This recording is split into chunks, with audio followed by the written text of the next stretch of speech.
Muy buenas tardes a todos, todas y todes. Les damos la bienvenida a esta nueva clase del curso en Estado de Derecho, Constitucionalismo y Derecho Internacional de los Derechos Humanos.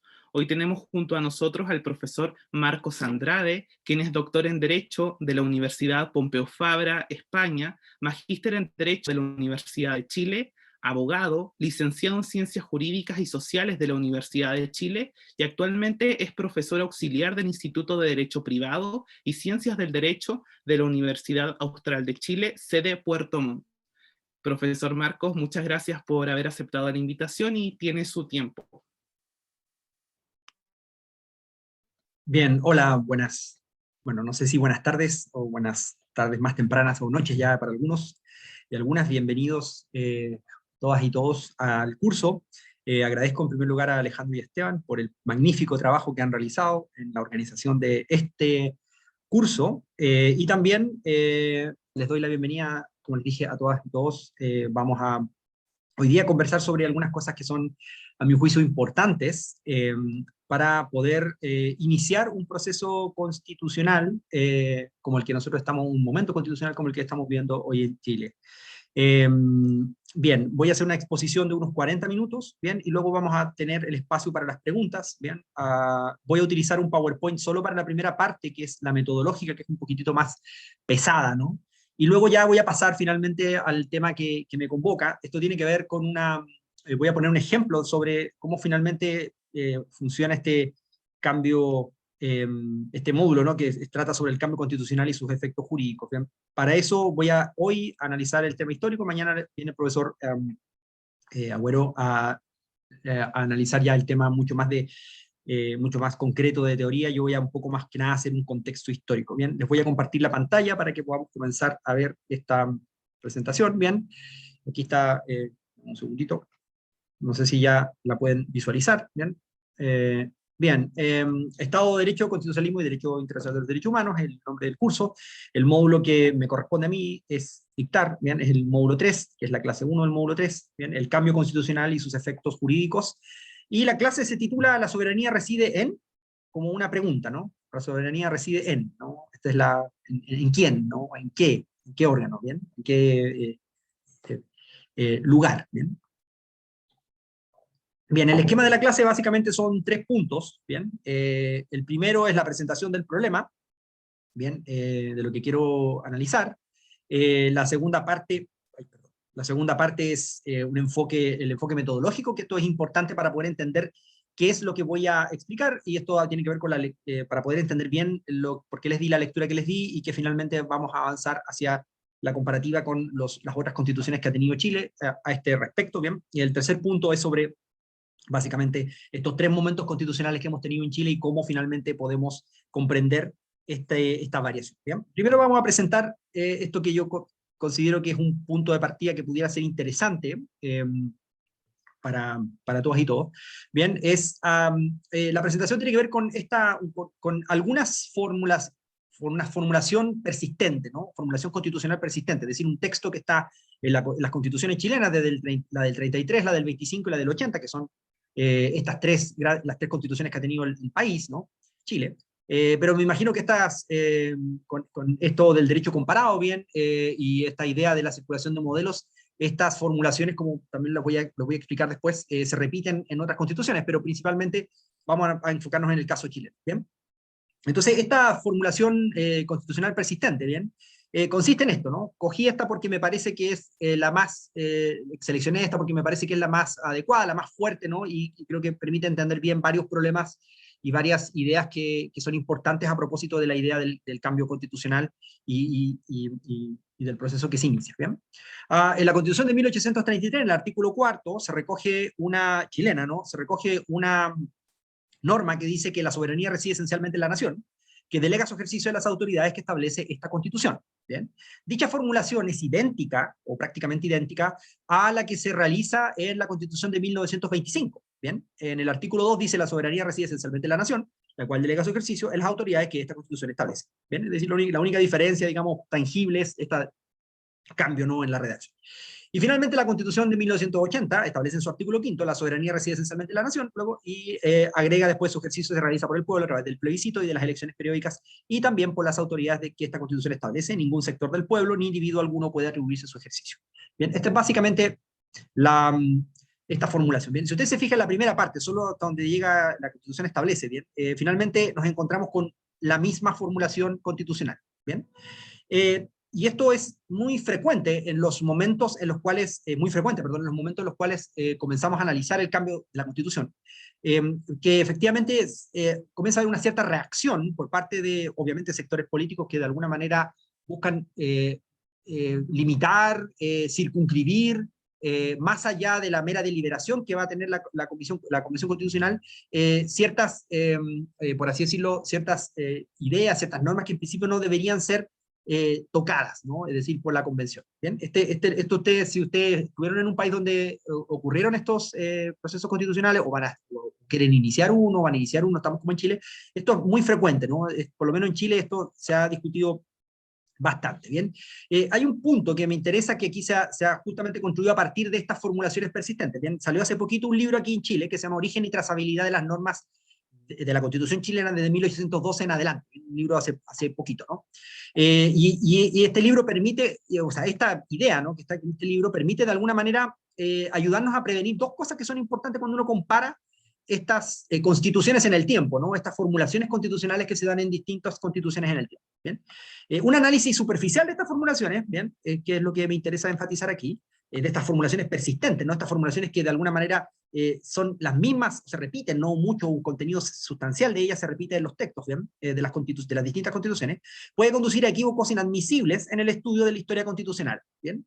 Y esos dos extremos, ¿no?, es en primer lugar el anacronismo y en segundo lugar es el contrabando de ideas. ¿Bien? Y aquí es donde quiero ser de alguna manera más sintético, ¿no? Entonces les mencionaba que en este libro lo que hace este autor, bien, finalmente es hacer una comparación entre las constituciones, bien, y crea una especie de texto de una constitución que vamos a ver que él mismo incluso denomina como constitución histórica, ¿no?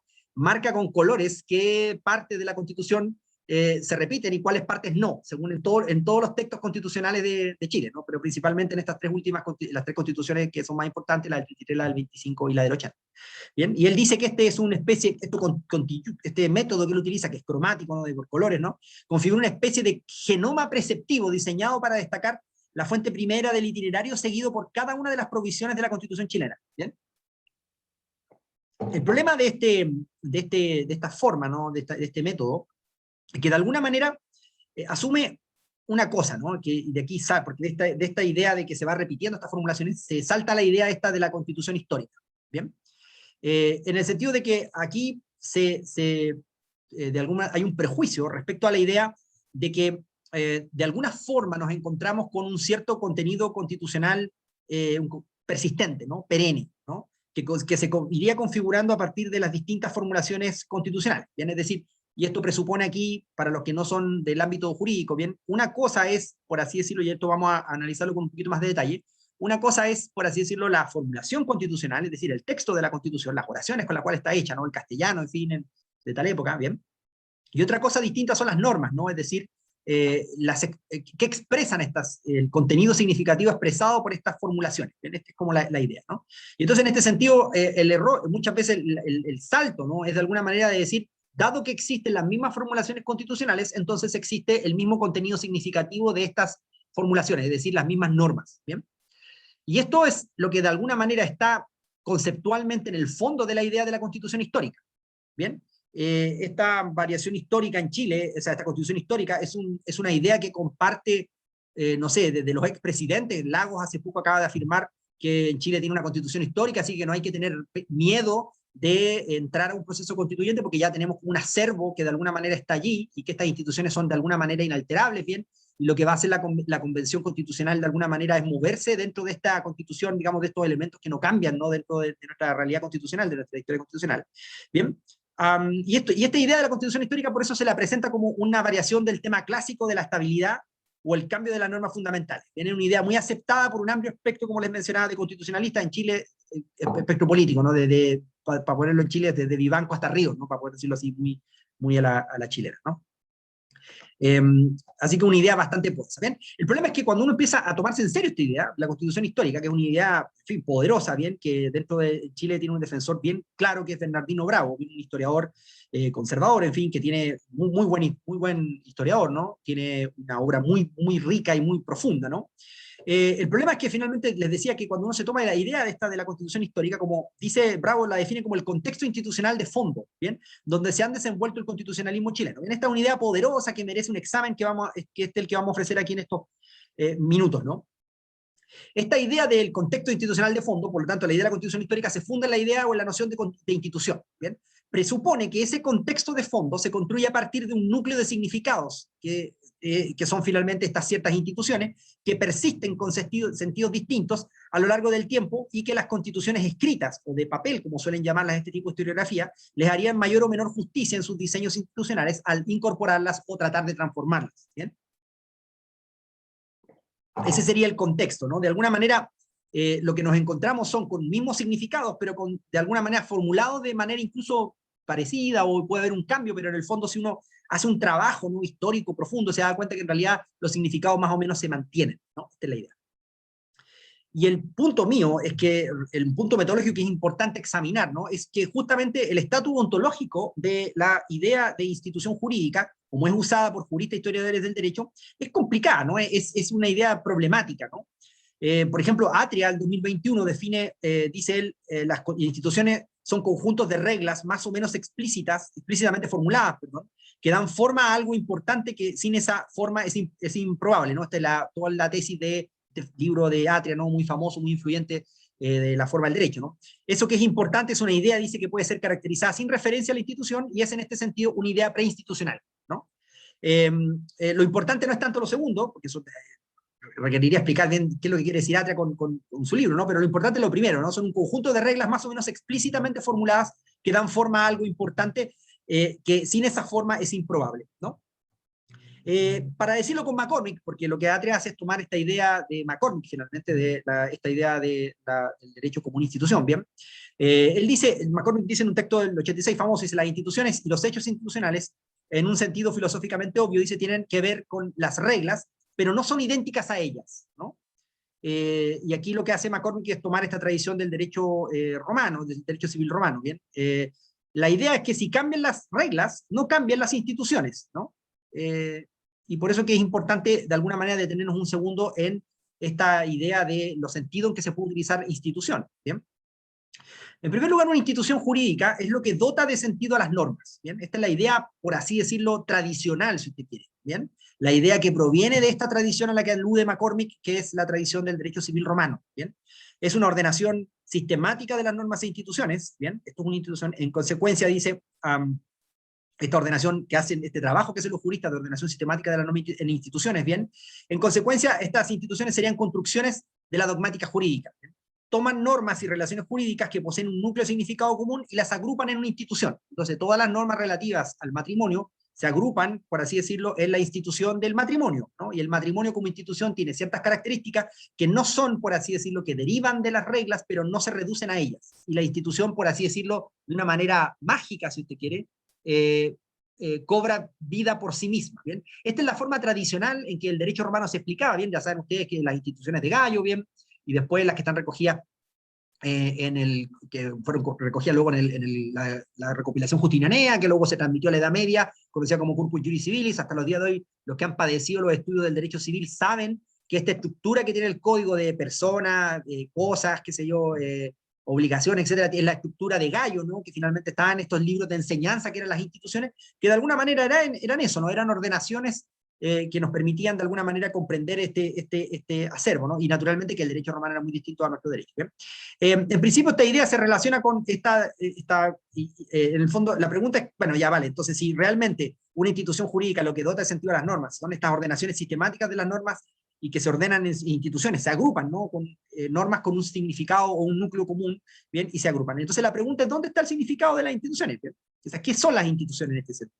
Si son la agrupación de estas normas, bien, pero en principio dijimos que no pueden ser reducidas a ellas, entonces es un poco contradictorio, ¿no? Estamos diciendo que aquello que es una institución, en principio, surge de las normas, pero no se reduce a ellas, ¿bien? Entonces la pregunta es, ¿dónde está el significado? ¿Bien? Y aparentemente la respuesta es, bueno, este significado proviene de la dogmática jurídica, es decir, los juristas, los dogmáticos del derecho son quienes de alguna manera construyen las instituciones mediante las cuales, o las definen, las describen, ¿bien? Mediante las cuales luego todas estas normas dispersas, bien, comienzan a tener una unidad, un sentido, una coherencia. Bien, entonces aquí nos encontramos finalmente con, nos encontramos aquí con esta idea que nos puede ayudar un poco de dónde proviene esta tradición, ¿no? Del derecho romano, que dice, cuando definen esto que los romanos denominaban, los juristas tardíos ya denominan el regula iuris, ¿no? Los principios, ¿bien? En el digesto está esta idea, dice, el principio es la descripción sucinta de lo que una cosa es. Eso sería una idea, ¿no? No es por el principio que el derecho se crea, o los principios, ¿no? Sino que es del derecho positivo de donde los principios son obtenidos. El principio realiza la descripción resumida de las cosas, y como sostenía Sabino, dice el digesto, esa es su razón de ser, tanto que si en algo está viciada, es inválida, o no vale, o pierde su función. Sería la traducción más aproximada. Entonces, esta idea, ¿no? De alguna manera nos ayuda a entender, es decir, es algo, lo que sea, ¿no? Un cierto significado, que está en las normas, que se extrae de las normas, pero que no se reduce a ellas. Y por lo tanto, y desde esta visión, es un poco extraño esta teoría del significado que está detrás de esta idea, ¿no? Bien, la otra forma de comprender las instituciones son que las instituciones jurídicas no se construyen ni desde las normas ni desde la dogmática jurídica, sino desde la realidad social. ¿Bien? Esta es la tesis que muchos de ustedes ya habrán identificado con la tesis de John Searle, bien, que es famosa sobre este texto sobre las instituciones, bien, es la forma moderna, si usted quiere entender este problema. Esta teoría institucionalista de Savigny fue primero formulada por Savigny, bien, y luego fue retomada por Maurice Horiot, bien, quien la define las instituciones como una idea de obra o de empresa que se realiza y dura jurídicamente en un medio social. Para la realización de esta idea se organiza un poder que le procura órganos no necesarios, y por otra parte, entre los miembros del grupo social interesado en la realización de esta idea se producen manifestaciones de comunión dirigidas por órganos de poder y reglamentadas por procedimientos. ¿Bien? Entonces, para esta otra visión, las instituciones sí que dependen de las reglas. ¿Bien? Entonces, si cambian las reglas, cambian las instituciones. ¿Bien? Esta es la visión institucionalista moderna, si usted quiere. Bien, entonces cuando hablamos de crear nuevas instituciones, queremos decir que podemos inventar instituciones de cero. Si queremos modificar o cambiar ciertas instituciones, simplemente cambiamos las reglas para que esas instituciones caigan. Y esta idea un poco tensiona, ¿no?, a esta otra visión de las instituciones, mediante la cual las instituciones en este sentido serían, por así decirlo, una especie de significado inmanente, ¿no?, que se extrae de las normas pero que no se reduce a ellas. Por eso, que para los historiadores que de alguna manera, como Bernardino Bravo, bien otros historiadores conservadores del derecho, bien, de alguna manera toman esta idea poderosa, ¿no?, del derecho romano y dicen, no, si aquí da igual qué texto constitucional usted adopte, hay instituciones que de alguna manera se preservan. ¿Bien? De hecho, el famoso libro de Bernardino Bravo parte con esto, ¿no? O sea, parte diciendo, mira, resulta que hay gente que tiene una mentalidad colonial, ¿no? Y la mentalidad colonial es la que trae ideas de fuera, ¿bien?, para poder tratar de explicar sus derechos. Se está refiriendo a toda la teoría del derecho latino, digamos, en este caso chilena y en el caso de Latinoamérica en la negra, ¿no? O sea, es incapaz de usted pensar por sí mismo, ¿no? Dese cuenta que las instituciones principales de su derecho, bien, provienen de la colonia, ¿no? De allí provienen, ¿no? Y estas instituciones de alguna manera se han mantenido en el tiempo, bien, independiente de los cambios que ocurran en las constituciones. Y por eso que las constituciones, a este nivel o en esta concepción, de alguna manera son papeles, ¿no? Papeles, ¿no? Porque de alguna manera lo importante son las instituciones, bien, independientemente de, en este sentido, los contextos, ¿bien? Ok, o sea, una cosa de realidad social, a ver, espero que hasta ahí estemos más o menos bien. Ok, entonces, luego, y aquí es donde voy al otro punto, bien, para ir avanzando rápido, el foco de la historia constitucional, bien, yo creo que no es correcto mirarlo desde este punto de vista institucional, al menos no completamente, ¿no? Como creen, por ejemplo, los partidarios de la Constitución histórica, sino que también es posible, yo creo que el análisis no es excluyente, ¿no?, analizarlo de las normas expresadas en diversas formulaciones o provisiones constitucionales presentes a lo largo de los textos constitucionales que conforman el canon constitucional chileno o de cualquier parte. Es decir, no nos vamos a enfocar en esta idea oscura, ¿no?, de institución, ¿bien?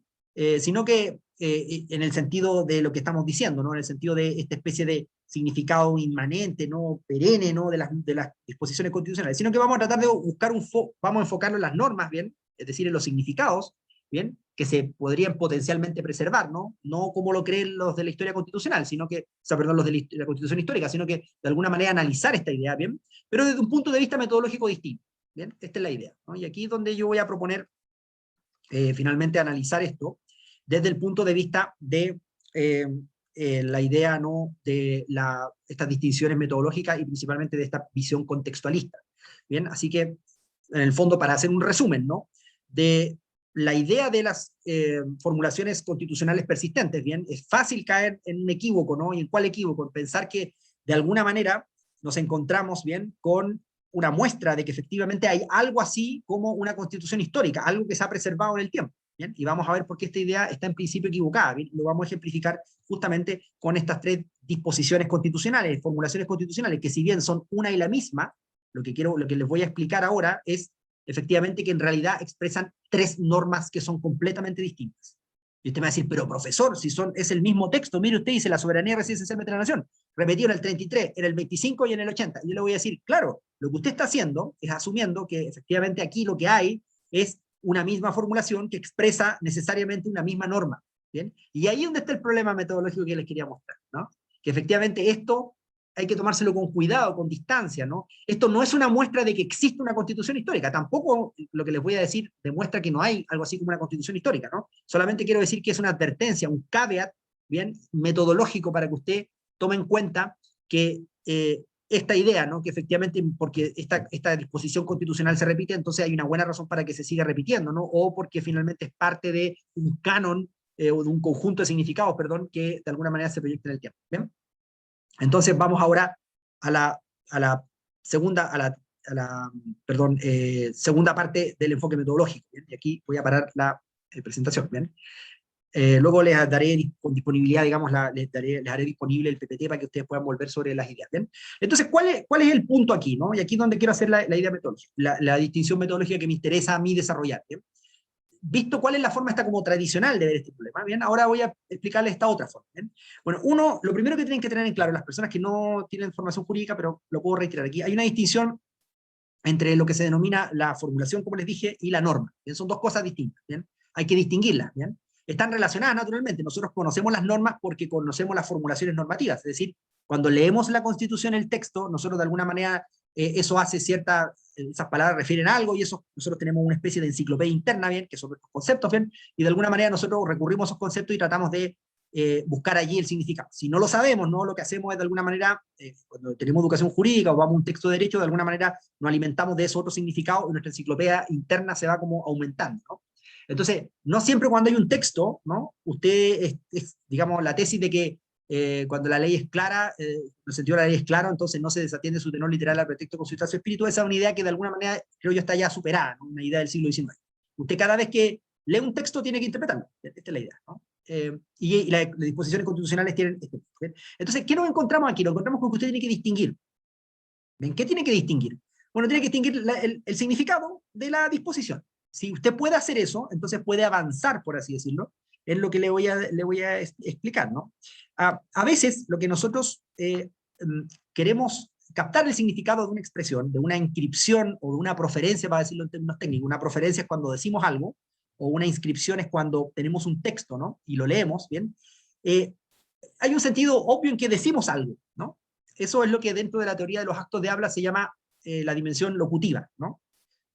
Para ponerles un ejemplo, este es un poco un ejemplo muy local chileno, ¿no? Pero creo que para que lo entiendan, quizás porque justamente hay gente de fuera de Chile, va a tener mucho más sentido. Imagínese que usted va por la calle y hay una persona que le va a robar, ¿bien?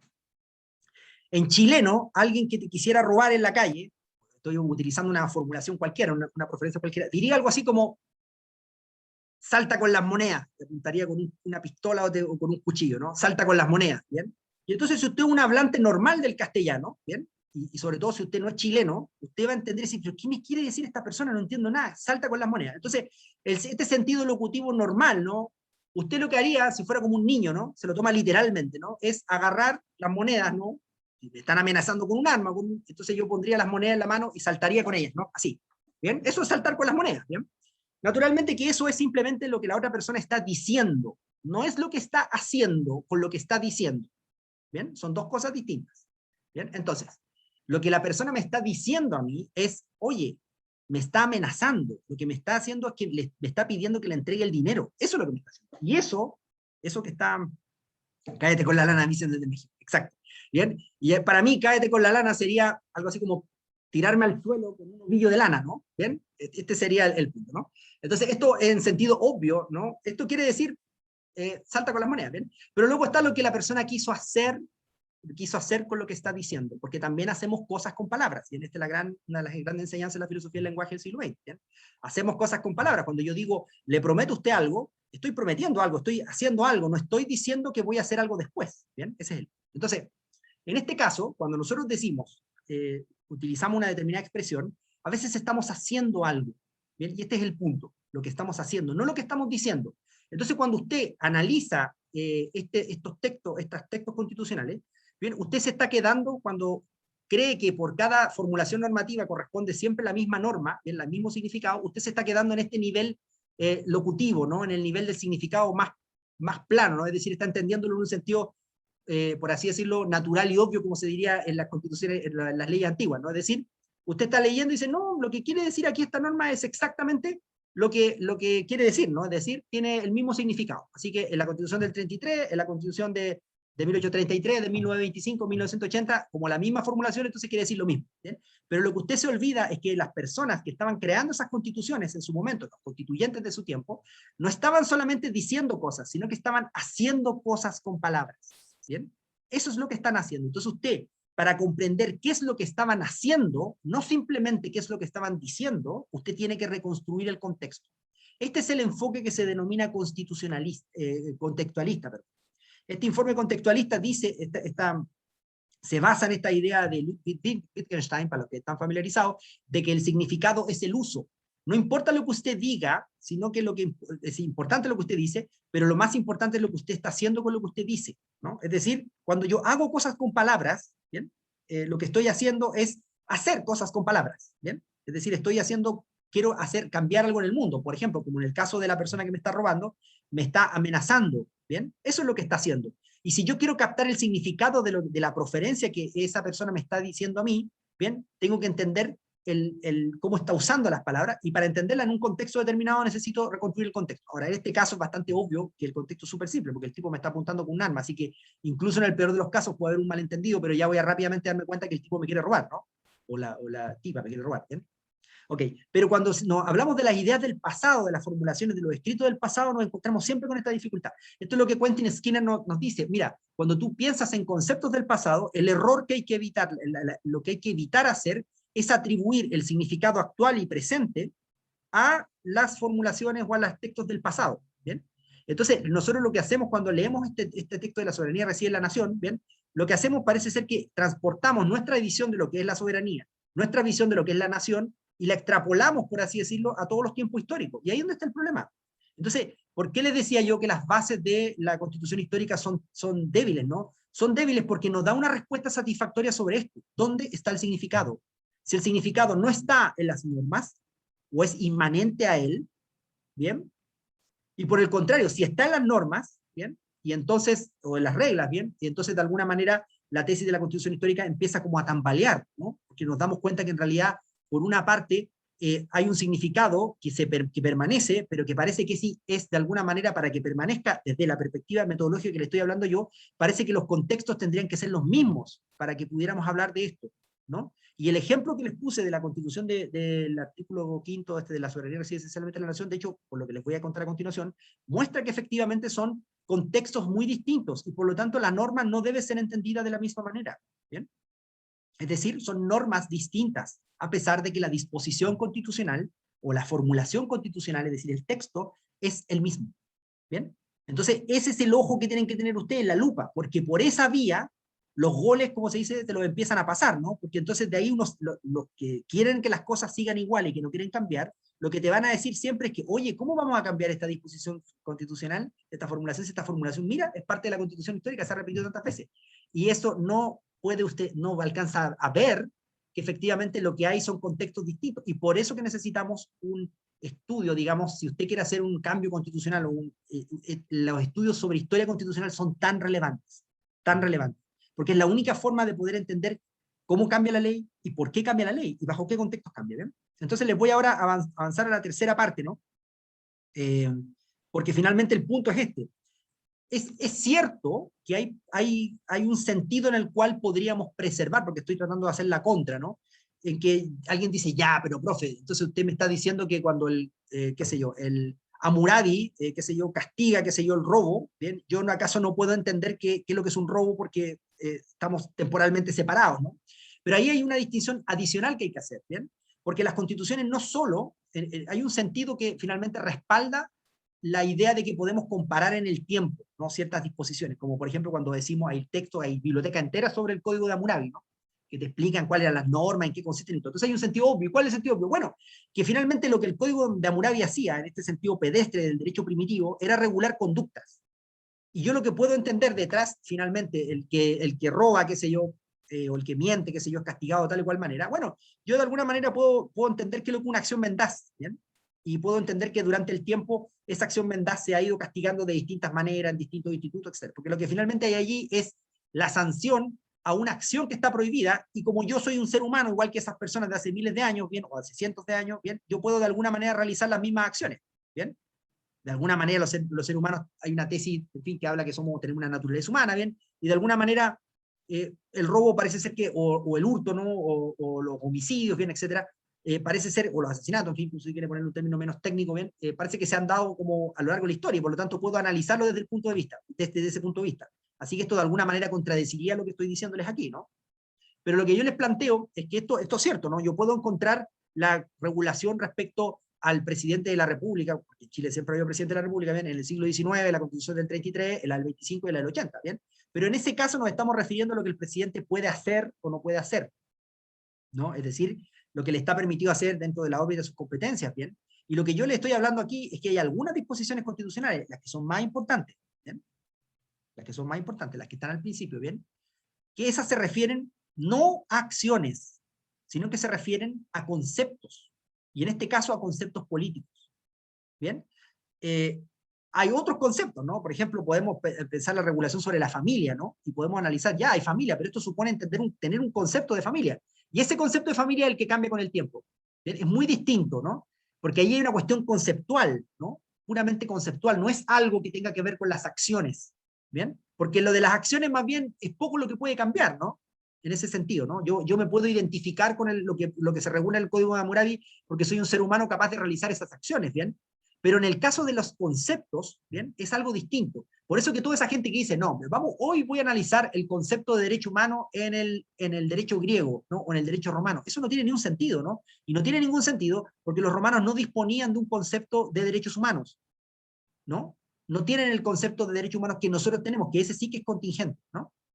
¿Y por qué? ¿Cuál es la diferencia? Bueno, porque es una cuestión puramente racional, ¿no? Si te quiere, digamos, conceptual, de naturaleza conceptual. No son acciones. Entonces, a este tipo de normas son las que de alguna manera hay que ponerle la atención y el foco de tratar de entender su contexto para poder captar su significado, ¿bien? Porque cuando yo leo soberanía nacional, estoy leyendo un concepto político, ¿no? Que tiene un contenido ideológico determinado, y ese contenido es distinto según las épocas. ¿Bien? Y ahora les voy a mostrar cómo esta cosa teórica, ¿no? Que es muy abstracta, un poco árida, ¿bien? Se aplica, ¿no? En este caso. ¿Bien? En el caso de esta constitución, en el texto que yo les di a leer, ¿bien? Que fue el de Ana María Steuben, ¿bien? Se muestra que efectivamente la primera cosa que llama la atención, ¿bien? Es que en primer lugar es por qué la formulación de un pueblo, ¿bien? Cuando usted analiza todos los textos constitucionales anteriores, digamos, de lo que en Chile se denomina la patria vieja, es decir, los primeros textos constitucionales, reglamentos constitucionales, etcétera, que existían, las primeras leyes constitucionales, la referencia era siempre a los pueblos, y por pueblos se entendía territorios. La soberanía residía en los pueblos en el sentido que en aquella época se le daba, es decir, en los distintos territorios, es decir, todos los territorios tenían soberanía. ¿Por qué? Bueno, porque estas ideas provenían de la Edad Media, del derecho castellano medieval, bien, en la cual, ya saben ustedes para lo que están familiarizados, bien, antes de 1714, bien, estaba toda esta otra concepción, ante el decreto Nueva Planta, estaba toda esta concepción plural, por así decirlo, del territorio y de la soberanía en el caso del reino, ¿no? Entonces, en este sentido, nos encontramos con una situación en la cual hay una lucha ideológica al principio, y eso es lo que está bien retratado en el texto Steuben, para de alguna manera construir un concepto artificial de pueblo, ¿bien? Para poder atajar los regionalismos. Es decir, al construir la idea de que hay solo una nación, en este caso voy a especificar aquí un solo pueblo, ¿bien? En el sentido que está definido, que se definía en ese momento, es para acallar de alguna manera los regionalismos, ¿bien? Es decir, es para darle a entender a la gente de Concepción, que solamente era la otra ciudad importante que hay en Chile, era decirle que ellos no iban a mandar, que lo que mandaban era la élite de Santiago, ¿bien? Y olvidarse de la gente de Valdivia que estaba más al sur o que estaba más al norte con Coquimbo, ¿no? Y si usted se fija, ¿por qué esta lucha era una lucha ideológica? ¿Bien? Por ejemplo, en la Constitución de 1828, ¿bien? Se definía qué es lo que era la nación. La nación chilena, dice, es la reunión política de todos los chilenos naturales y legales. ¿Bien? Es decir, que aquí nación, hay que entenderlo, la soberanía reside en la nación, se entendía en ese momento, en la Constitución de un par de años antes de la del 33, se entendía como la reunión de todos los chilenos. Es decir, nación era equivalente a pueblo. Bien, en el sentido que hoy día podríamos, digamos, denominar pueblo, ¿no? La reunión de todos los chilenos políticamente, ¿no? Y en este sentido, esa reunión, ¿bien? ¿Por qué era importante en ese momento dejar eso explícitamente en un texto, ¿no? Era importante porque había una tremenda lucha ideológica. Si uno mira las actas constitucionales del 33, ¿bien? Esta formulación de la soberanía reside esencialmente en la nación se tomó de la Constitución de Cádiz, ¿bien? Que en España pasó un proceso semejante, ¿no? En este sentido, ¿bien? Decía la Constitución de Cádiz de 1812, la nación española era la reunión de todos los españoles de ambos hemisferios, ¿no? En ese momento estaban pensando en ambos hemisferios, ¿bien? Entonces, si usted analiza estos escritos políticos de la independencia, se va a dar cuenta que en realidad aquí nos encontramos con una curiosidad, ¿no? Que efectivamente lo que hay es una definición se entendía por la mayoría de los constituyentes que nación era igual a pueblo, es decir, a la reunión de todos los chilenos, ¿bien? Y además que esta disposición constitucional se puso, es decir, lo que se estaba haciendo al poner esa definición constitucional, esa formulación constitucional en la Constitución del 33, era dejar en claro y cerrar el debate, esto que está claro en el texto de Steuben y Sid, ¿bien? Respecto a todos estos regionalismos que trataban de buscar soberanías locales, ¿bien? Porque en Chile, justamente durante esa década, se había discutido las famosas leyes federales que buscaban descentralizar el poder, ¿no? Siempre el poder estuvo relativamente descentralizado, ¿bien? Pero lo que hizo la élite santiaguina en esta primera etapa fue hábilmente lograr construir un Estado unitario en primer lugar, y en segundo lugar un Estado en el cual ya se entendía la soberanía también en términos unitarios, es decir, hay solo un pueblo, que es la reunión de todos los chilenos, y no hay estas soberanías locales. Por eso que en el texto está claro de cómo se pasa de los pueblos al pueblo, que es una formulación súper importante, y esa idea de pueblo está contenida en la idea de nación. ¿Bien? La pregunta es por qué se cambió pueblo por nación. Usted mira todas las constituciones anteriores al 33, la del 28 y de ahí para atrás, y se hace referencia a que la soberanía reside en el pueblo. ¿Bien? Y la pregunta es ¿por qué? Bueno, ¿por qué se cambia nación? ¿Bien? Porque ya en ese momento se había comenzado a discutir, esto está también en Simon Collier y en otros autores, ¿bien? Que las ideas que nuestros constituyentes tenían de las personas que participaban en la independencia eran un poco unas ideas políticas más vetustas, ¿no? Y Rousseau había entrado en Chile con cierta lentitud, ¿no? Pero luego entró, en esa época ya Rousseau había entrado, ¿no? Y Rousseau tenía esta idea, ya saben ustedes, muy particular, ¿no? En la cual se hablaba de que no tenía sentido que la nación fuera constituida, en fin, con el pacto, ¿no? Sino que de alguna manera la nación preexistía, ¿no? Si usted mira la Gran Convención del 81, de 1831 al 33, por ejemplo, la sesión del 6 de noviembre de 1832, en el anexo 49 se encuentra la memoria del señor Vicente Bustillos, ¿bien? Y él dice, toma esta idea y dice, a pesar de, dice, aquí está, en el capítulo 1 de la Constitución del 28 dice, sin otro objeto a mi ver que por la manía de escribirlo todo, se comenzó por dar una definición de la palabra nación que se aplicó a la nuestra, y aunque en ella se envolvían errores clásicos, no obstante se declaró como la primera parte del primer artículo constitucional. Allí se ordenó que la nación chilena fuese la reunión política de los chilenos, y, sin embargo, que las sociedades preceden a las constituciones, así como que el hombre precede a las sociedades, se quiso constitucional y tan ridículamente formar a la nación después de ya formada, que aún no pudiendo Rousseau imaginarse una sociedad sin religión, se creyó que podía existir y constituirse la nación considerándola como forma solo de la sociedad política. Esto está recogido en los textos de Agustín Letelier. Es decir, que ya en esa época les parecía ridículo esta idea, esta distinción o esta formulación de definir, algunos, no a todos, porque la mayoría lo seguía entendiendo así, ¿no? En las mentalidades de esa época, todavía nación era equivalente a pueblo. Pero en ese momento, ya en el debate constitucional, habían voces que decían, esto no tiene sentido, tiene que ser nación en un sentido distinto al pueblo, porque la nación precede, por así decirlo, a la reunión política de finalmente las personas. ¿Bien? Esto nos lleva a un segundo momento constitucional, que es la Constitución del 25. ¿Bien? Cuando usted analiza la Constitución del 25, ¿bien? La formulación constitucional es la misma, pero luego, si usted va a mirar las actas constitucionales, entonces usted se encuentra con otros problemas, otras dificultades, otro contexto. ¿Qué había ocurrido? Bueno, lo que había ocurrido era, había pasado la revolución bolchevique, ¿no? había ocurrido la revolución mexicana, ¿bien? Había ocurrido la República de Weimar, ¿no? Entonces había nacido la República de Weimar, ¿bien? Con constituciones completamente distintas que entendían, en fin, se entendían de otra manera, y principalmente el gran enemigo, sobre todo de los conservadores chilenos, de los constituyentes del 25, una constitución también armada, mañana un poco ahí, con constituyente elegido a dedo, ¿bien? Era un poco la discusión en torno a si podían reconocerse cuerpos autónomos socialmente que fueran capaces de ejercer soberanía. Nuevamente la pregunta, es decir, ya no territorialmente, sino que corporativamente, ¿no? Y entonces hay toda una discusión en la acta constitucional del 25 en torno, por ejemplo, a esta idea que les parecía, la de los soviets, ¿no? Que les parecía un poco en una amenaza, ¿no? Para los conservadores de esa época, ¿bien? Y entonces había una discusión tremenda de cómo, ya había un consenso de que obviamente nuestra democracia era representativa, ¿bien? En fin, y había toda una pugna por quienes podían participar del proceso político, ¿bien? Y en este sentido, aquí nos encontramos con que hacia 1874 en Chile se dictó una ley electoral nueva, y esa ley electoral nueva lo que buscó hacer era atajar la intervención del Estado en las elecciones, es decir, lo que hacía antes, por eso que nosotros tuvimos estabilidad en Chile. Nosotros teníamos estabilidad en Chile porque básicamente el gobierno amañaba todas las elecciones, ¿bien? Ese era por eso que teníamos estabilidad, es decir, siempre gobernaban los que estaban en el poder y a la elección ya se sabía quién iba a ganar, ¿bien? Entonces, por la pugna entre liberales y conservadores del siglo XIX, una pugna que se repite en varios países del Cono Sur, ¿bien? Nos encontramos, y sobre todo por el anticlericalismo, se logran dictar unas leyes electorales, ¿bien? De 1874. Y estas leyes lo que hacen es ampliar la base de electores, ¿bien? Es decir, ya no es esta élite, en fin, que de alguna manera, por lazos familiares, en fin, y por estas pugnas más bien de salón se terminan eligiendo, sino que lo que se puso varias disposiciones, pero la que fue más elocuente, o la que tuvo más impacto, fue esa que dice que la persona que sabe leer y escribir se presume que tiene el capital suficiente o el dinero suficiente, el patrimonio suficiente para poder participar en las elecciones, dado que en ese momento había una elección censitaria. ¿Bien? Entonces, al introducirse esa norma, se amplía el cuerpo de electores, y esto genera el acceso al sistema político para postularse a los cargos y participar a cuerpos sociales que de alguna manera antes no estaban considerados.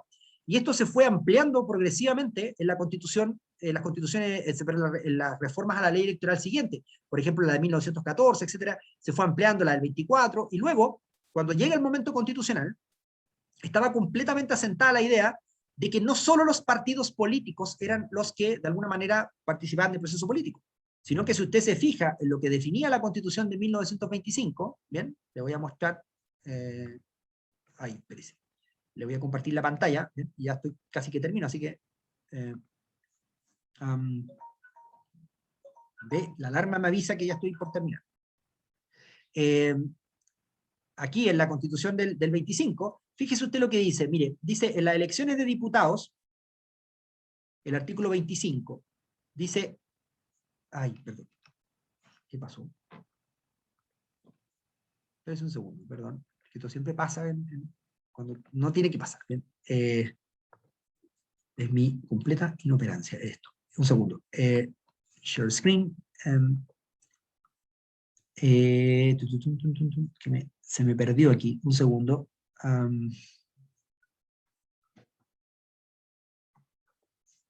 Perdón, aquí sí. Aquí está.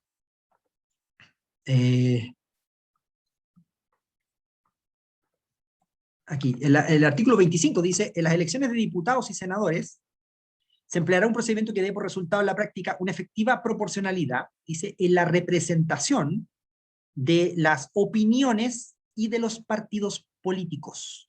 ¿Bien? ¿Qué quiere decir esto de las opiniones? ¿Bien? Lo que se denominan opiniones en ese momento, ¿bien? Y usted analiza cómo funcionaba nuestro sistema electoral en ese momento, las opiniones eran todos aquellos organismos, órganos, gremios, etcétera, que no eran parte de un partido político, porque los partidos políticos recién estaban en un proceso de reconocimiento legal.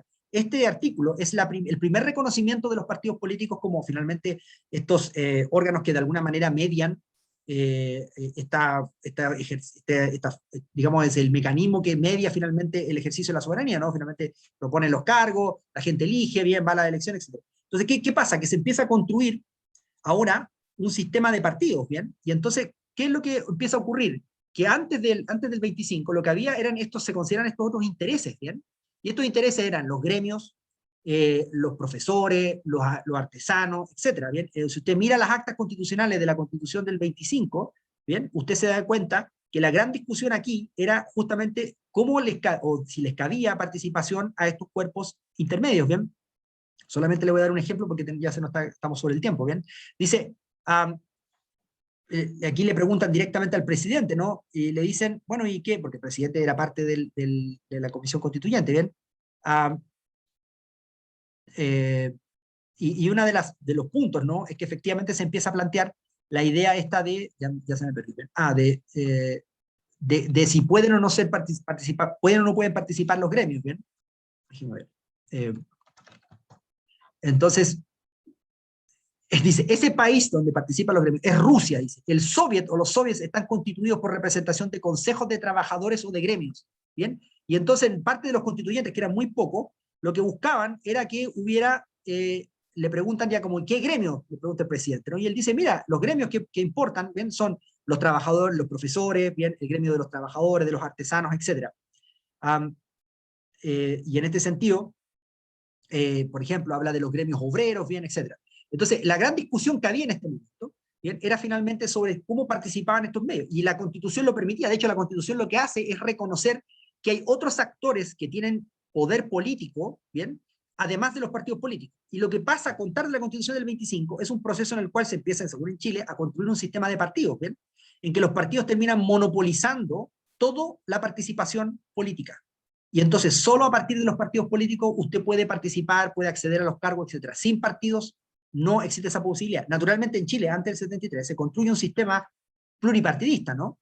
Pero en principio, esto lo que finalmente estaba ocurriendo en ese momento era a la larga entender que la soberanía, ¿bien? No se podía ejercer de manera directa por el pueblo, ¿no? Esta era la idea. Y en este sentido, lo que nos encontramos aquí es finalmente, mientras que en la primera etapa pasamos de la idea de los pueblos, ¿no? De los territorios con autonomía, bien, al pueblo, bien, como una entidad abstracta, y esto lo que expresa finalmente es una desconfianza hacia los territorios, bien, hacia las regiones, bien. En la Constitución del 25 pasamos de entidades múltiples, de estas opiniones, bien, a un sistema en que los partidos políticos monopolizan el poder, bien, y esto finalmente muestra o manifiesta una desconfianza hacia los, finalmente, grupos sociales organizados, bien. Y entonces toda la actividad económica pasa a ser monopolizada finalmente por los partidos. ¿Y qué pasa en la Constitución del 80? ¿Bien? En la Constitución del 80 nos encontramos con la misma formulación constitucional, la soberanía reside esencialmente en la nación, ¿bien? Pero aquí el dictador, ¿bien? Y sus secuaces, ¿bien? Entendían la idea de nación de una manera distinta a cómo había sido entendida en la variación, digamos, en los momentos constitucionales previos. Aquí lo que quería decir el dictador con nación era justamente esta idea que ya es mucho más cercana a lo que hemos venido conversando, ¿no? A la idea de una constitución histórica, ¿bien? Es decir, a la idea de que la nación es, como dijo Pinochet en el discurso de Chacarilla, finalmente está compuesta por el bloque monolítico de la chilenidad, ¿no? Es decir, está compuesta por instituciones, bien, que son de alguna manera inmanentes, bien, en el tiempo y que se transmiten. Obviamente esta es una visión ideológica, ¿no? Entonces cuando Pinochet en este caso habla de soberanía nacional, lo que está diciendo es, mira, lo que importa aquí es que hay algo así como la urna de los siglos, ¿no? Para ponérselo en términos así medio nacionalistas. De hecho, la Constitución misma se define como una Constitución nacionalista, ¿no? ¿Y por qué? ¿Por qué es importante la nación chilena? Porque lo que importa ahora es atajar esta otra fiesta que tuvimos a contar de la Constitución del 25, es decir, el sistema de partidos, ¿no? Aquí lo que vamos a hacer es un camino reaccionario, vamos a atajar esta monopolización que hicieron los partidos políticos de la actividad, de la participación política, y vamos a reconocer nuevamente que existen gremios o que existen cuerpos intermedios que pueden de alguna manera ejercer y que pueden hacer esto, ¿no? Y por eso que la ley de los partidos políticos, ¿no? Empezó a mencionar la Constitución y luego la ley de partidos políticos menciona y dice que ninguna organización puede monopolizar el poder en la participación política. Pero con esto lo que está haciendo la Junta, ¿no? Y finalmente los que redactaron la Constitución del 80, que está actualmente vigente, y usted lo ve en las actas constitucionales, es decir, mira, lo que ocurre aquí es que si dejamos la participación y el ejercicio de la soberanía popular, qué sé yo, en manos de los partidos finalmente, que son los que de alguna manera son estos intermediarios, ¿bien? Lo que ocurre finalmente es que los partidos pueden terminar afectando la propia institucionalidad. Lo que queremos hacer es que esto no ocurra. Y entonces pasamos a construir de un sistema de partidos pluripartidistas a una democracia protegida, en la cual tienen que haber dos bandos y ninguno de ellos tiene que ser capaz de poder prevalecer sobre el otro. ¿Para qué? Para preservar la institucionalidad y preservar esta especie de identidad institucional chilena que de alguna manera se permanece en el tiempo. Si usted se fija, y con esto concluyo, porque me pasé varios minutos, son 3 momentos constitucionales distintos, con una y la misma formulación normativa, pero con 3 normas que son distintas si uno reconstruye el contexto. En un contexto lo que importaba era construir finalmente un pueblo de manera artificial, un pueblo soberano de manera artificial. La gente no es un pueblo soberano. Yo ejerzo soberanía en mi territorio. Son mis vecinos lo que me importa, son mis problemas que tengo aquí en mi tierra, ¿no? O sea, un ejemplo, ¿no? Pandemia, oye, pueden abrir las terrazas. Yo vivo en Puerto Montt, aquí llueven 220 días en el año, aquí no hay terrazas, porque no puede haber, porque hay viento y hay frío, ¿no? Entonces, este tipo de decisiones centrales son las que finalmente violentan, por así decirlo, los territorios. ¿Ven? Por otro lado, la participación política de otras entidades, ¿no?, distintas a los partidos políticos en la vida política, era algo que era completamente normal hacia fines del siglo XIX y comienzo del siglo XX.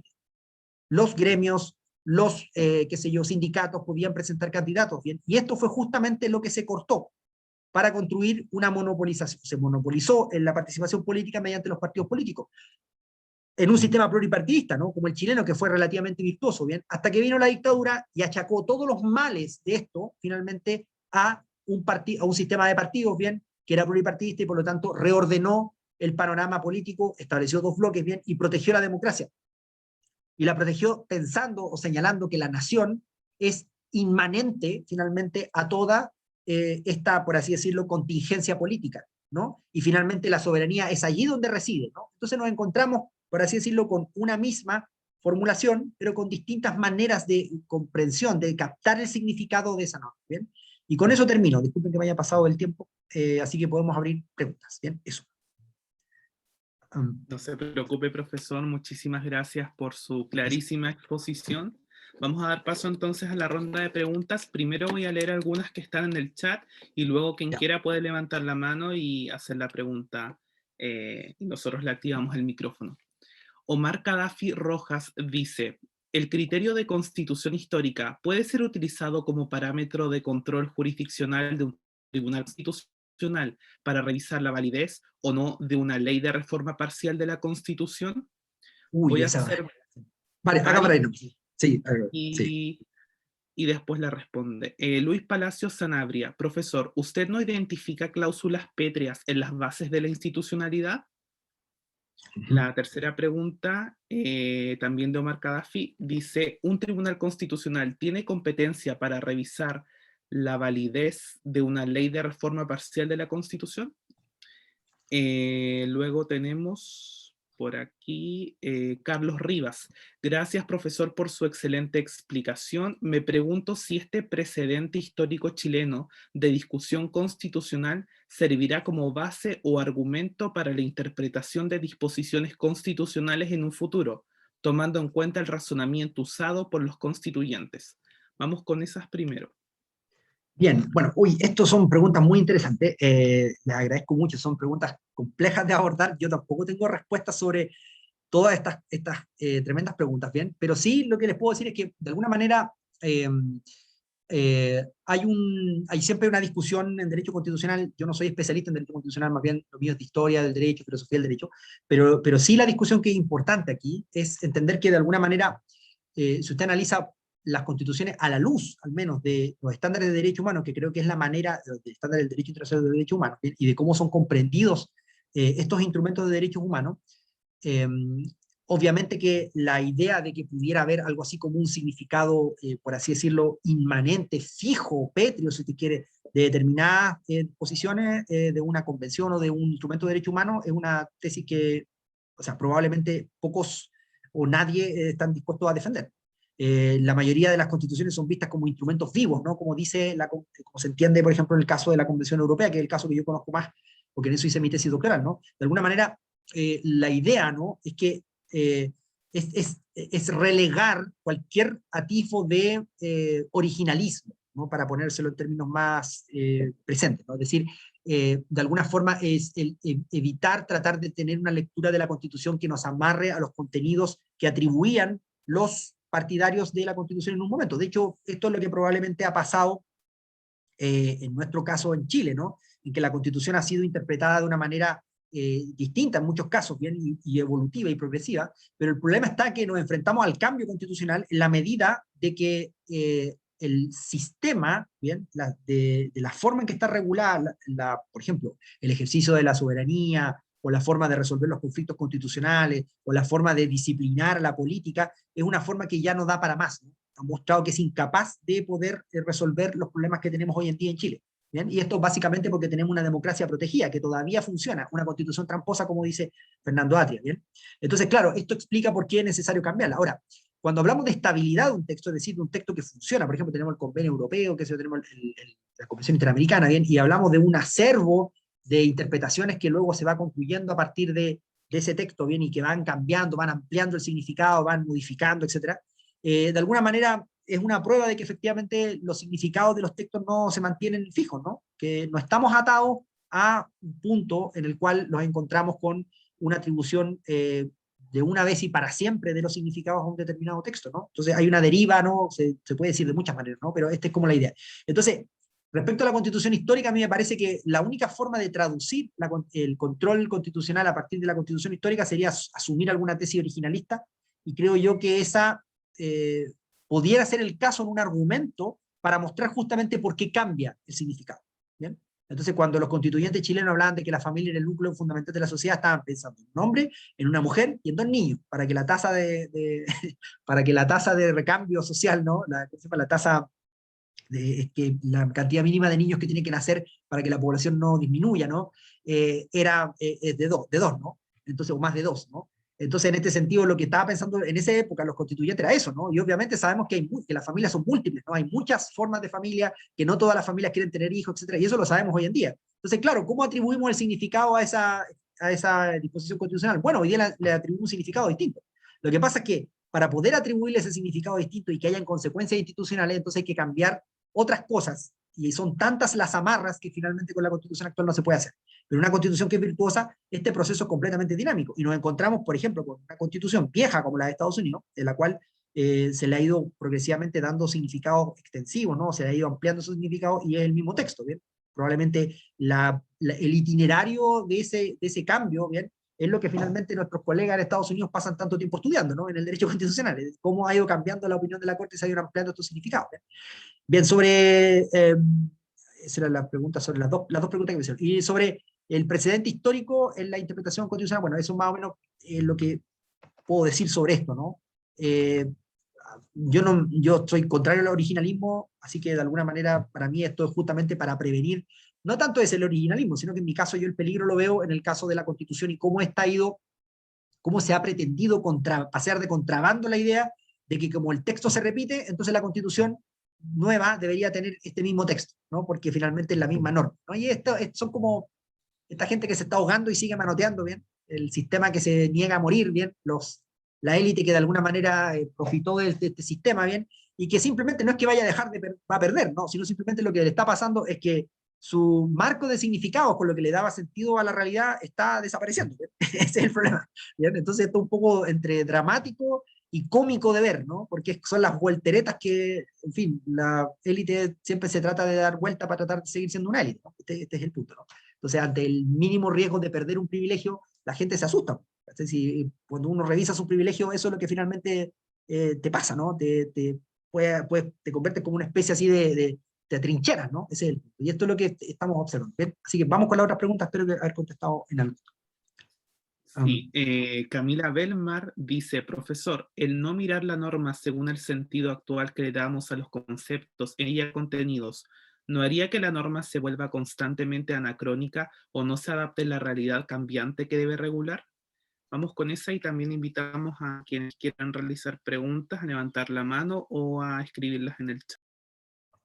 Bien, respecto a la anacronía, es un gran tema, ¿no? Yo creo que lo importante es que también no hay que exagerar la idea del cambio de las mentalidades. Esto es una cuestión que también está muy estudiada a propósito de la tremenda obra de Quentin Skinner, ¿no? Que nos muestra cómo ha ido cambiando, por ejemplo, cómo el republicanismo y cómo el liberalismo desplazó el republicanismo. O sea, estos son marcos conceptuales que son conjuntos de conceptos, ¿no? Que de alguna manera son bastante estables, ¿no? Dentro de un periodo de tiempo, ¿no? Los cambios en las mentalidades, como dicen los franceses, son cambios que hay que apreciar muy a largo plazo. Por eso que este ejemplo que les di es un ejemplo que me parece bueno, porque entre el 33 y el 25 pasaron muchas cosas, ¿no? Aparte de pasar, o sea, hay países que dejaron, de 1833 a 1925 dejó de existir Prusia, la guerra franco-prusiana, surge la Confederación Suiza, la Sociedad de las Naciones, o sea, hay 20.000 cosas distintas que ocurrieron, la Primera Guerra Mundial, qué sé yo,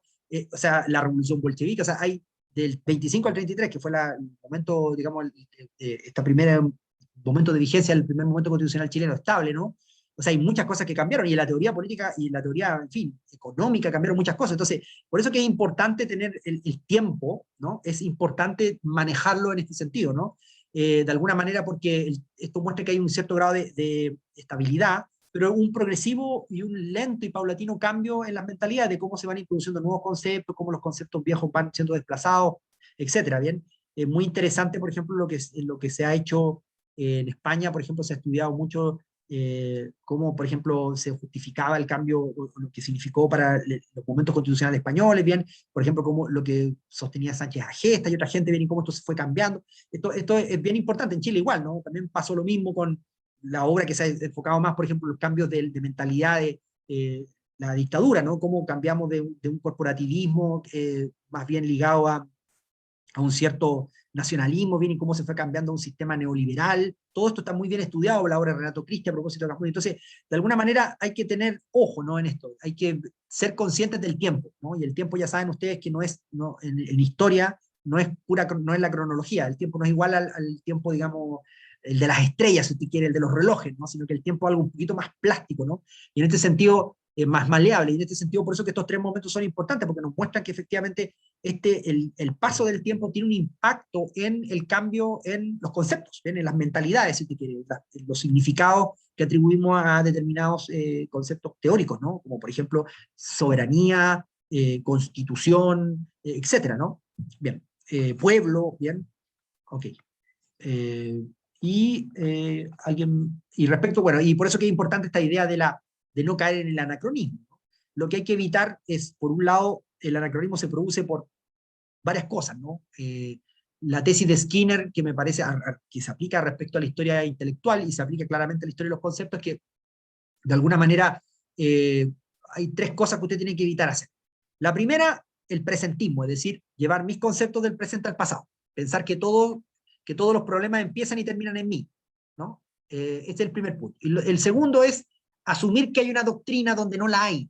¿Bien? A veces se dice, no, se toma una frase de un autor y dice, no, esta es la doctrina sobre el derecho natural de, qué sé yo, esta gente que está obsesionada con interpretar a Hobbes como un positivista. Entonces te vas a encontrar 20 trabajos sobre eso, ¿no? No, si era un positivista, era un positivista. No, no es un positivista, no sostuvo una doctrina positivista porque era un naturalista. Mire el contexto en el que está, interprete bien, tómese el tiempo de ver esto otro y se va a dar cuenta que no era ni un paladín de la burguesía, porque no era el caso, ni tampoco podía ser un positivista, ¿no? Porque no tiene sentido. Usted está llevando conceptos, artefactos del presente al pasado, ¿no? Esto no tiene sentido.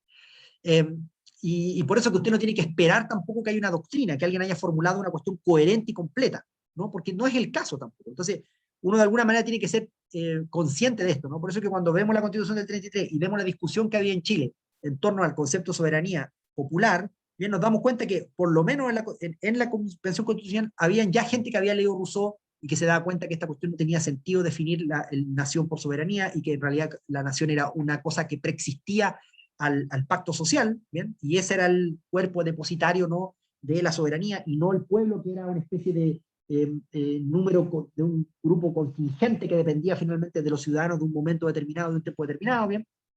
Y el cuerpo elector, etc. Entonces ya habían diferencias, ¿no? Y uno cuando atribuye el significado, bueno, tiene que de alguna manera ir reconstruyendo el contexto para darse cuenta cuáles eran las corrientes intelectuales que había, ¿bien?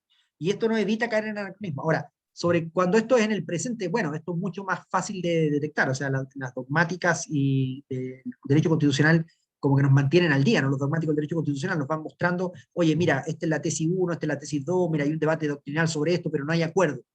Oye, mira, esta tesis fue acogida por el tribunal en esta decisión, pero en esta otra no, entonces todavía no hay acuerdo, ¿no? Todavía, y luego nos vamos dando cuenta que después hay cosas que simplemente se superan, ¿no? Y hay un cambio, ¿no? Y eso es lo que nosotros tenemos que registrar, ¿no? Ese cambio, ¿no? Pero es difícil, ¿no? Eso. Vamos ahora con Sebastián Albayay y luego con otras preguntas del chat. Gracias.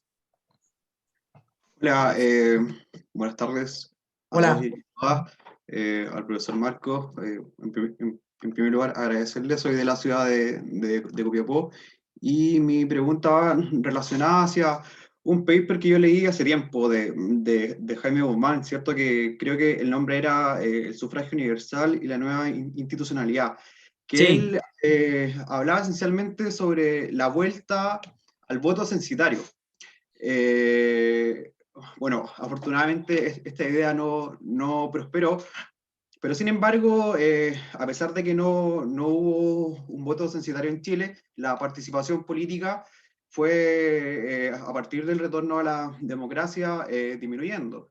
Entonces, la pregunta es un poco rebuscada, pero va un poco enfocada hacia saber o entender quizás si es que la Constitución del 80 tiene un marco general institucional para reducir la participación democrática, ¿cierto? O más que nada de las masas populosas, como le llamaba Guzmán, que eran casi ignorantes, que no tenían como la capacidad de discernir, ¿cierto? Entonces, si es que en ese sentido la estructura constitucional chilena actual está de alguna forma orientada a fomentar esa apatía, ¿cierto?, de la ciudadanía. Eso sí, fundamentalmente. Muchas gracias. gracias por la pregunta. Creo que es una muy buena pregunta. Yo diría que usted tiene razón, su intuición es la correcta, así que enhorabuena, porque está bien lo que he explicado. En este sentido, yo diría que la- lo que, lo que hay que tener en cuenta, ¿no? Es que, y aquí hay que ser cauto, ¿bien? Hay que ser cauto en esto, porque a veces, por las propias convicciones que uno tiene, a veces uno termina endosando una tesis que no es, ¿no? Digamos, una tesis que yo mismo incluso podría defender o no defender a otra persona, ¿no? En el caso de Guzmán yo creo que es claro, pero ojo que es claro que él diseñó un sistema para el cual no es que se eliminara la participación, sino que la participación se iba a conducir mediante dos bloques, y por eso que el sistema binominal está en el corazón, digamos, de uno de los pilares de la Constitución del 80. ¿Bien? Esto, si usted ve Renato Cristi, en fin, etcétera, está allí, está el acta constitucional, es cuando, ya famosa esta frase que la han repetido todos, ¿no? Que finalmente el sistema está construido para que nosotros que somos minoría, somos el 33%, valga nuestra decisión, nuestra posición valga igual como si fuéramos mayoría, ¿no? Y todo esto, sí, la misma elección, el sistema de Hall, por ejemplo, no se adoptó ahora, se adoptó a principio, como en la década del 20, ¿no? Recién se adoptó ese sistema, así que tampoco hay que ser cauto con esto, ¿no? Pero lo que sí que hay que tener cuidado, ¿bien? Y en esto usted, por lo tanto, tiene razón, es decir, tiene razón en que Guzmán, de alguna manera, buscó crear unas instituciones en las cuales justamente el problema era regular esta como posibilidad de que una minoría o una mayoría, perdón, pudiera imponer por los votos y mediante el sistema democrático un cambio al sistema que estableció. Por eso que la tesis de Atria de la Constitución tramposa, y ahí están bien señaladas todas aquellas trampas que están en la Constitución. Pero lo que sí que tenemos que tener en cuenta es que en Chile siempre ha habido un prejuicio, y me imagino que en otras partes igual, que yo lo voy a resumir de la siguiente manera, que el pobre vota mal. ¿Bien? Ahora tenemos en Chile un gobierno desastroso y hasta yo mismo me veo diciendo, pucha, que me da rabia la gente que fue a votar, me dan rabia los que no fueron a votar y los que fueron a votar. Este es como una cosa de desafección personal, ¿no? Me siento como mal, ¿no? Y entonces, y siempre hay esta tendencia, ¿no? Y bueno, y esto se traduce de muchas maneras, ¿no? Las personas que son partidarias de la democracia deliberativa son conscientes de esto, ¿no? No solamente que no dicen que los pobres votan mal, sino lo que dicen es que hay diferencia epistémica en el proceso deliberativo entre las personas que participan. En pocas palabras, que cuando tenemos que deliberar sobre algo, por ejemplo, ya vamos a tener Banco Central o no, nos encontramos con personas que piensan distinto, y no solo que piensan distinto, sino que con argumentos, sino que hay personas que tienen niveles epistémicos de conocimiento distintos y que no pueden dar una visión, no pueden dar una opinión tan informada como otras personas. Y el proceso deliberativo tiene que ser capaz de igualar esas condiciones epistémicas. ¿Bien? Este es el punto, ¿no? Entonces, lo que quiero decir con esto es que hay que tener ojo, porque la derecha en Chile le conviene que la masa o las masas populares vayan a votar. De hecho, lo que hay varias interpretaciones sobre esto, pero lo que hizo, una de las cosas que hizo el neoliberalismo que en Chile se instaló, es justamente hacer que la política, digamos, se degradara al estado actual, ¿no? En que básicamente se convirtió en un cálculo bien, electoral, que ya se sabe previamente quién va a ganar o quién no va a ganar en un determinado distrito. Por lo tanto, hay todo un trabajo en elegir a un rostro, ¿no? Una persona que salga mucho en la tele, y que finalmente lo que va a terminar haciendo es que la gente, por una cuestión de que lo ve mucho en la televisión, va a terminar votando por él. Esto explica por qué han entrado tantas figuras de la televisión en la política, esto explica por qué los partidos políticos se han ido de alguna manera desintegrando y han surgido, han sido incapaces de mantener la disciplina interna. Para los que no están que no son de Chile, Chile tiene un sistema de partido robusto, ¿no? Comparado con nuestros otros países de la región. ¿Bien? Y este sistema robusto se construyó, bueno, con autoritarismo, con muchas cosas malas, ¿no? Pero por lo menos el sistema hasta un cierto tiempo mantenía la disciplina de la gente, ¿no? Nosotros no nos encontramos con estos políticos que a cada rato se cambian de partido de una semana de una bancada a otra, ¿no? Tampoco tenemos que dictar una ley para eso, porque históricamente siempre había habido un cierto control de los partidos de sus miembros, ¿no? Y hoy día nos encontramos con que esta cuestión no es así, o sea, hoy día estamos en la desintegración de un sistema que haya funcionado eficientemente, ¿no? O por lo menos aparentemente de manera eficiente, ¿no? ¿Y por qué? Bueno, porque no hay espacio para la participación de la ciudadanía.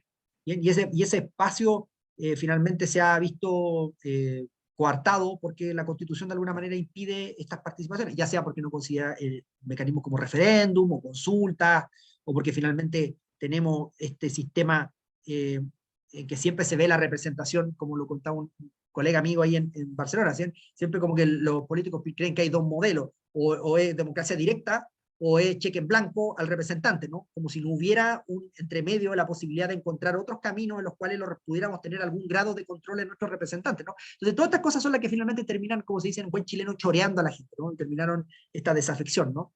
Pero tiene que ver con el sistema mismo, cómo funciona, y también con el neoliberalismo que nos hace pensar o parecer que todo es como una mercancía que podemos comprar, vender, incluyendo el voto, ¿no? Este es el punto. ¿Bien? Eso. Gracias por su pregunta, está muy bien. Y Renato Cristi lo que tiene que ver, ¿no? El pensamiento político de Jaime Guzmán, es el texto clave, ¿no? Eso. Gracias, profesor. Vamos con Natalia Barrera, que tiene levantada la mano. Ahí sí. Hola, Natalia. Hola, profesor. Bueno, agradecerle por una muy buena exposición. Mi pregunta es la siguiente. Bueno, si bien la evolución o los cambios que se han generado a lo largo de nuestra historia en Chile, de las constituciones no ha ido para mejor, teniendo en cuenta, ¿cierto?, que la Constitución de 1980 es nefasta en varios sentidos. ¿De qué forma podemos afrontar este nuevo proceso constituyente, teniendo en cuenta también de que los partidos políticos y los gremios forman parte, o hay personas de la élite que forman parte de estas instituciones? ¿De qué forma podemos hacerlo, digamos, en este nuevo proceso constituyente para no caer en lo mismo? Teniendo también en cuenta lo que usted acaba de señalar, que es este prejuicio de que los pobres no saben votar, que los pobres no sabemos, y cómo podemos llevar al pueblo a darle a entender que sí puede. Básicamente eso. Uy, bien, le agradezco su pregunta. Bueno, este es un problema que no se planteó naturalmente la Constitución del 80, porque fue una Constitución que fue creada en dictadura. En la Constitución del 25, en las actas constitucionales, está esta idea de que, como les mencioné, y lo pueden revisar ahí, sobre cómo los pocos actores que participaron, los pocos constituyentes que de alguna manera tenían algún grado, que a pesar de ser de la élite, tenían algún grado de cercanía con determinados gremios, gremios urbanos, ¿no? Me refiero a gremios de Santiago, de las ciudades grandes, de profesores, de artesanos, etc. Como ellos también se sentían que esas ideas o esos intereses no iban a estar representados. La pregunta que usted hace es la gran pregunta, ¿no? La pregunta de cómo pueden caber o cómo podemos atender a todos los intereses, que todos los intereses estén representados. Esa es la pregunta finalmente clave de lo que significa la participación política, la democracia, ¿bien?, la deliberación política, etc. Entonces, el punto está en que la situación en que nos encontramos hoy en día, dado la forma en que fue pactada la constituyente, ¿bien?, lo que probablemente ocurra, ya se sabe, es que la derecha obtenga un 40% de los escaños constituyentes, ¿bien? 40, un poquito más de 40%, ¿bien? Esto se sabe porque por esta ingeniería plebiscitaria que tenemos en Chile, ¿bien? Esto es lo que, con esto ganan el pan los cientistas políticos y mucha otra gente de esto, expertos electorales, ¿bien? Y el resto, y la posibilidad de que la derecha esté sobre representada, si uno la compara con la cantidad de votos que obtuvo o la cantidad de porcentaje que representaba sus intereses en el caso del rechazo, ¿bien? Que fue solamente el 20%, esta crecida de 20% adicional se explica simplemente por el hecho de que la izquierda está desunida. O sea, y en esto el gran problema de la izquierda, como siempre dicen, es el izquierdismo, ¿bien? Entonces, aquí nos encontramos con, o sea, a ver, para ponérselo en términos marxistas, ¿no? El manifiesto parte con proletarios del mundo unidos, ¿no? O sea, termina, ¿no? Esta es la frase famosa, ¿no? Y esto es lo que quiere decir, ¿no? O sea, sin unión, esto es exactamente lo que pasa. Ahora, el problema está en cómo articular. Las izquierdas son siempre heterogéneas, ¿no? Porque ya se sabe que las derechas generalmente defienden el status quo y tienen algo que perder, y algo que perder que es súper claro, ¿no? O es la propiedad de la tierra, o es el capital, o es, etcétera, ¿no?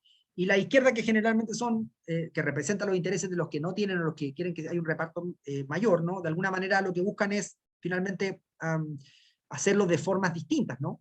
Representar distintos intereses. Entonces hay mucha más heterogeneidad en la izquierda, porque hay muchas más formas en las cuales las personas piensan cómo deben, de alguna manera, cambiar la sociedad, ¿bien?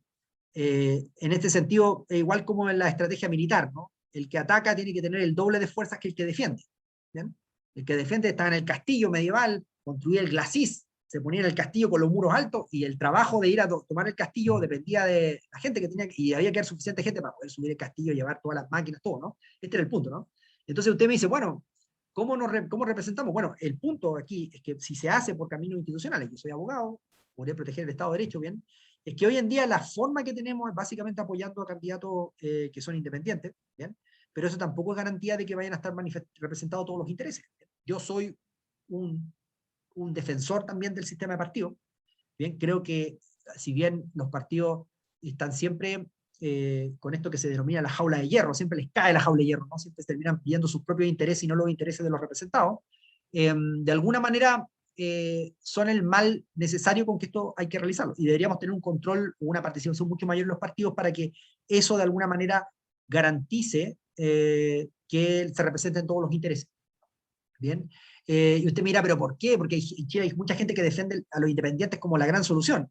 El problema de los independientes, del presidente de los gremios por poner un ejemplo, de los zapateros de la 9ª región, por poner un ejemplo, ¿no? De Chile, o de la región de los ríos, no sé, o de los lagos, ¿bien? Es que tiene el mismo problema que tiene un partido político, ¿bien? Y peor aún, sin la disciplina de los partidos, muy probable que él se termine representando a sí mismo.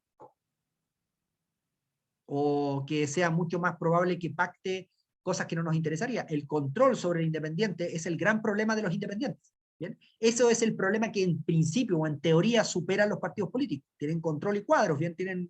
Hay que chequearse antes de tomar alguna decisión, de decir alguna cosa, ¿bien? Etcétera. Y eso es algo que hoy en día no se menosprecia, porque dicen es que los partidos siempre piensan en los partidos, claro, pero también disciplinan, justamente ayudan a disciplinar la acción política, ¿no? Los independientes son, digamos, muchos independientes como Mad Max, ¿no? Para ponerse en un ejemplo bien, el día en que todos sean independientes, todos Mad Max, cada cual va a correr por su carril propio, con el auto más grande, qué sé yo, con las púas más grandes, para tratar de derrotar al de al lado. Entonces va a ser una visión excesivamente agonal del proceso político, cuando puede ser mucho más, o dar también cabida o espacio consistente al consenso. El problema también tiene que ver con las reglas institucionales y cómo finalmente estas reglas permiten que los cambios de las mayorías electorales bien se expresen en una agenda concreta, pero este es un tema que también tiene que ver con la estructura y con la institución, las instituciones en este sentido, de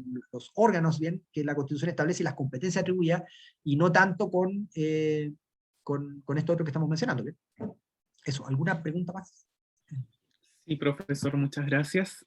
Sebastián Cepeda dice, muchas gracias por su exposición, profesor, desde Santiago de Chile. Me gustaría consultarle dos cosas. Una, en relación al enfoque contextual.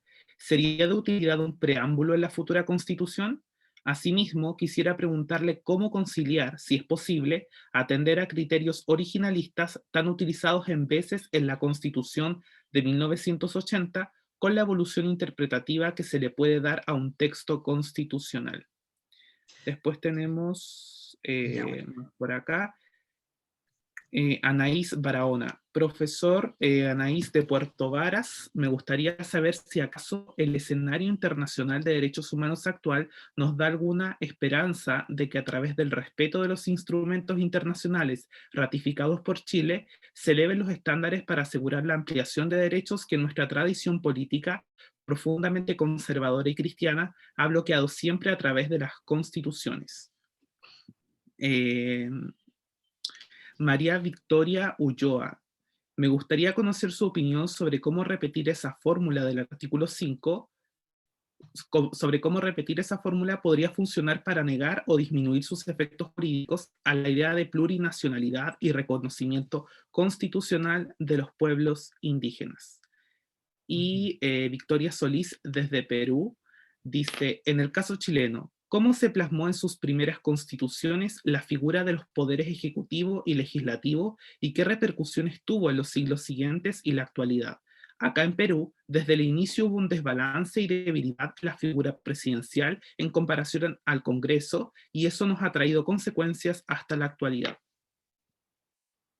Bien, gracias. Muy buenas preguntas. Uy, de verdad estoy sorprendido por la cantidad de preguntas, que las agradezco siempre porque me ayudan a ordenarme también las cosas que creo, pienso, porque eso es lo importante, revisar las cosas que uno cree. Siempre hay que saber descreer es tan importante como afirmar y defender. Bien, así que bienvenidas las preguntas, y además agradezco todas porque han estado muy buenas, ¿no? Bien, respecto a la primera pregunta, a ver, esto es opinión personal, ¿bien? Podemos tener aquí muchas diferencias, ¿bien? Yo soy partidario de una constitución pequeña. Esa es la pregunta, en el fondo apunta hacia eso. ¿Bien? Yo creo que una constitución pequeña nos da más espacio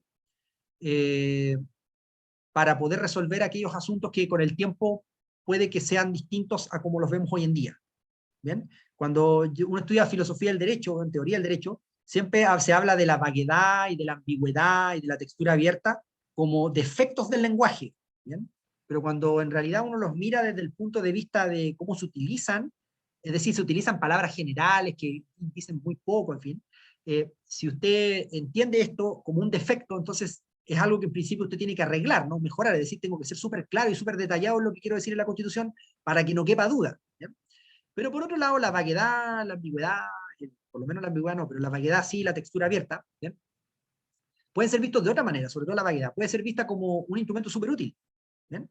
Una forma en la cual podemos llegar a una solución que no sea definitiva sobre un asunto. ¿Bien? Utilizando una palabra, una expresión que luego vamos a tener que interpretar y vamos a tener que darle un significado, y ahí es donde está la clave, ¿no? ¿Quién es el que va a atribuir el significado? ¿Bien? ¿Qué órganos? Esa es una pregunta que se convierte de una cuestión, por así decirlo, semántica, si usted quiere, de una cuestión relativa a los significados del texto, qué sé yo, constitucional, la forma en que está armado, ¿bien? Se va a convertir en una cuestión distinta, ¿no? Se va a convertir en una pregunta por órganos y atribuciones y competencias, ¿bien?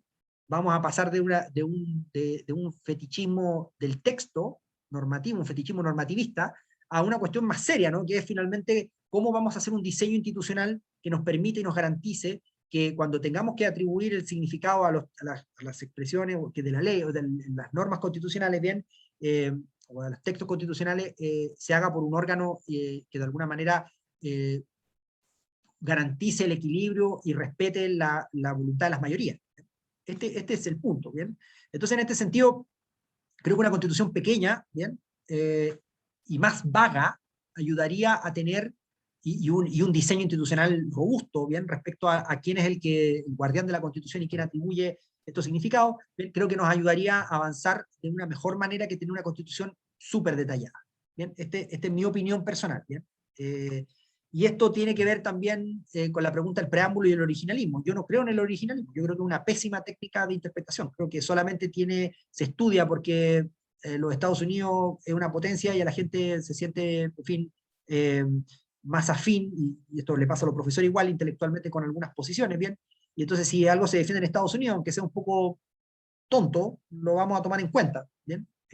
Yo creo que no es que el originalismo sea tonto, ¿no? Lo que estoy diciendo simplemente es que me parece una idea que, o sea, es una forma de entender la interpretación de la Constitución que no creo que atienda justamente a la forma en que yo creo que debería ser el punto, que es como entenderla como un instrumento vivo que es capaz de adaptarse a la realidad social, porque las constituciones no son una cuestión puramente jurídica, sino que son regula las constituciones finalmente la vida en común y la actividad política, ¿no? Y esto cambia, ¿no? Y hay mayorías, en fin, están siempre los peligros de, ya saben ustedes la advertencia del republicanismo, o sea, el liberalismo se concentra supuestamente en que no se maltraten a las minorías, bien, pero incapaz de corregir que una minoría, una facción poderosa, se tome todo el poder, que es la situación en la que estamos en muchos países de Latinoamérica, ¿no? Hay una facción poderosa que está sobre representada, ¿no? Este es el problema, ¿no? Y es el problema al revés de lo que el liberalismo nos quería hacer, que para proteger finalmente a una minoría, entonces teníamos que tener reglas que de alguna manera garantizaran esto es lo que se llama liberalismo del miedo,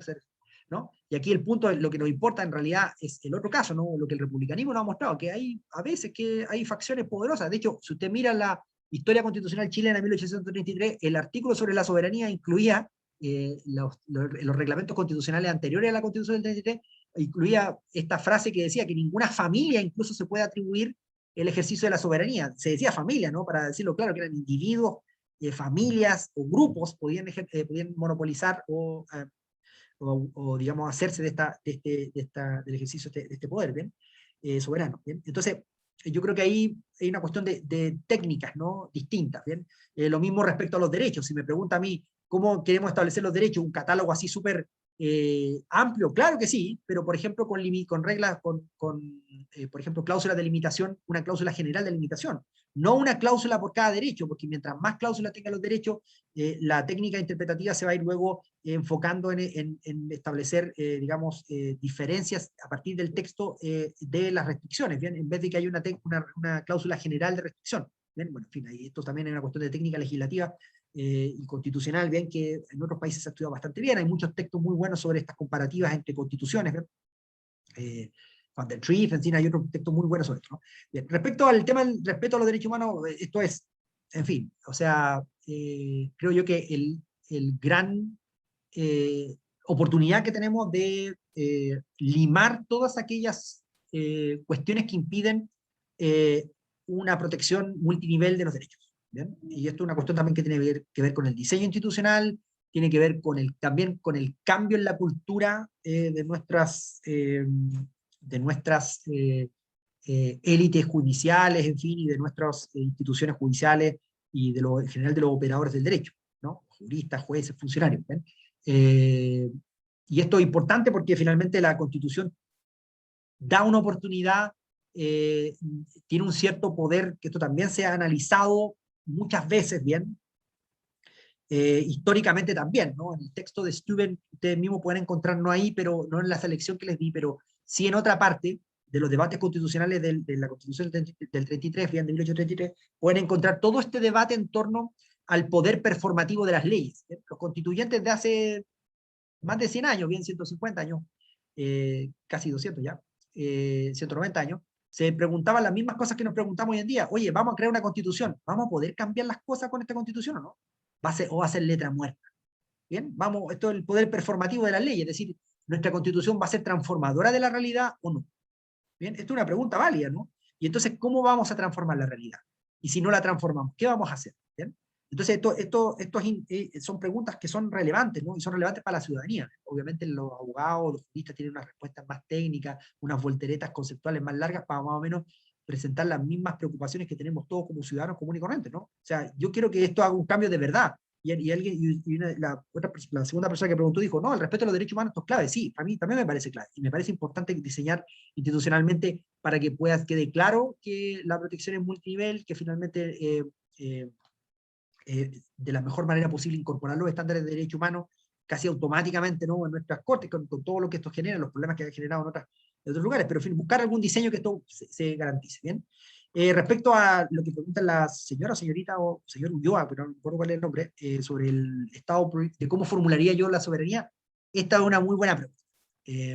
Yo creo que es importante reformular la formulación constitucional persistente. O sea, yo creo que hay que abandonar la formulación persistente y no utilizar la soberanía residencialmente de la nación, sino que probablemente utilizar una forma que incluya la idea de pueblo, o la idea de pueblos, que me parece mucho mejor que la idea de nación, ¿bien? O naciones, ¿bien? creo yo que la idea de reconocer y volver a la idea de los pueblos es interesante, ¿no? No solo porque nos permite hablar de los territorios, sino que también, o podríamos poner pueblo y nación, no sé, pero en fin, la fórmula que sea más respetuosa de tanto los territorios como digamos, de los grupos que hay en Chile, ¿no? Grupos, me refiero a pueblos originarios, o otras formas de organización social, ¿no? No necesariamente también esto. Yo creo que hay que buscar una fórmula que sea más amplia, ¿no? Y pondría pueblo porque finalmente creo yo que esto también, yo también me dedico al derecho migratorio, bien, esto también es importante para las puertas que abrimos a los extranjeros, ¿no? Y las personas los que vienen a migrar y que vienen a Chile también tienen que ser considerados, también tienen que ser parte de lo que de Chile, ¿no? De Chile. Y esto no podemos buscarla, o no podemos recurrir a esta idea vetusta de la nación, que ya tiene todas estas reminiscencias de que hay que tener ciertas características para ser chileno, ¿no? Incluso en la versión popular de que los chilenos comen asado y les gusta o el Colo-Colo, la Chile, o toman pisco, todas estas cosas como populares, ¿no? De sentido común, aún así esas ya muestran una diferencia entre nosotros y los otros, y yo creo que eso, para los migrantes, sobre todo la cantidad de migrantes que tenemos en Chile, las que vamos a seguir teniendo en el futuro, que me parece una muy buena idea, es algo muy bueno, ¿no? Tienen que de alguna manera también favorecer o buscar la integración, ¿no? Y esto también requiere que la formulación sea capaz de recoger esto también, ¿no? Este aspecto. Y respecto a cómo la señora o señorita Solís, que preguntaba desde el Perú cómo se plasmó esta balance entre, check and balances entre ejecutivo y legislativo, bueno, nuestra historia chilena es la historia del desbalance, ¿bien? El desbalance, la tesis clásica de Diego Portales del peso de la noche, que las instituciones tienen que ser de alguna manera como una especie de colonia, los mismos equilibrios que había en la colonia. Estábamos acostumbrados a tener rey, por lo tanto tenemos que tener una figura fuerte, que todo esto es una visión ideológica, no tenía ningún sustento real, ¿no? Así que finalmente nosotros tuvimos un autoritarismo muy fuerte, 3 gobiernos autoritarios, ¿no? 2 de los cuales fueron ocupados por militares, ¿bien? En un inicio, que ayudaron a, entre comillas, ordenar el país, ¿bien?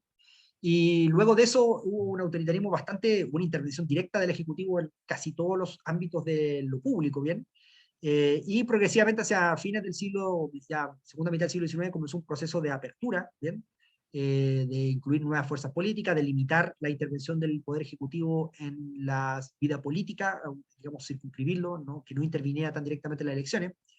Y esto dio paso a un conflicto relativamente profundo en Chile que llevó a una guerra civil, tanto la incorporación de los nuevos grupos sociales, los cambios en la forma de producción y una serie de otros elementos llevaron a la guerra civil, y esto generó una entrada en Chile de un parlamentarismo a contar de 1891 de facto, si usted quiere, de facto, porque la Constitución sí que le daba más atribución al presidente, la del 33, pero se logró imponer un parlamentarismo que no resultó, que lo único que sirvió fue básicamente, según la interpretación más clásica, ¿no? No se logró mucho, y lo que se logró fue básicamente que las riquezas del salitre, de la guerra del salitre, fueran aprovechadas por esta élite y no por el pueblo. Esto fue lo que básicamente ocurrió. Y esto llevó a una crisis, ¿no? Tremenda, aparte que coincidió con la cuestión social, y pasamos luego a un sistema en que nuevamente se estableció un presidencialismo supuestamente aún más fuerte, pero dada la existencia de los partidos políticos, ese presidencialismo fuerte se fue matizando, porque junto con el presidencialismo fuerte entró como actor principal los partidos políticos que lograron, como les mencioné en su momento, monopolizar la representación. Y esto creó el sistema de partidos, un sistema pluripartidista, de los pocos en el mundo en que funcionó relativamente bien. Hay como 3 o 4 casos, y el caso chileno uno de los casos estudiados, en fin, hasta que vino el golpe de Estado, bien, y volvimos a un presidencialismo, bueno, después de la dictadura se volvió a crear un presidencialismo fuerte, ¿no?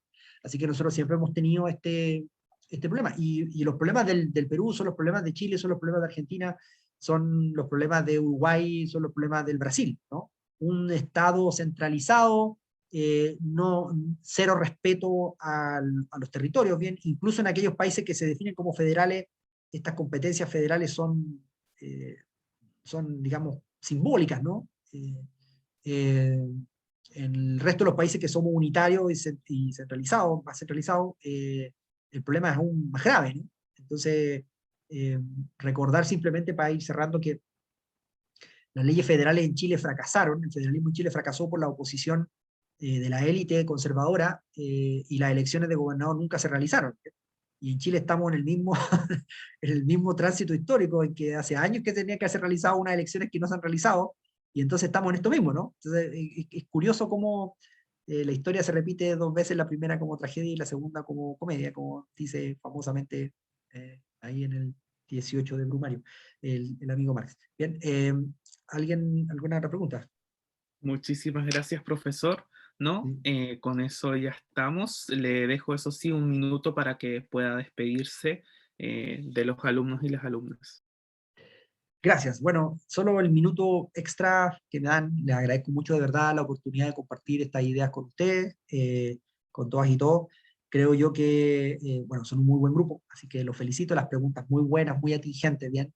Las preocupaciones que usted tiene son las mismas que tengo yo, ¿bien? Solamente que la única diferencia es que trato de alguna manera, a lo que me dedico de alguna manera me da un poquitito más de ventaja, pero esta ventaja no quiere decir nada, ¿no? Yo no soy ninguna autoridad para usted decirle qué pensar ni cómo pensar, solamente un punto de vista que tiene ahí un cierto respaldo en una bibliografía, eso es la única diferencia.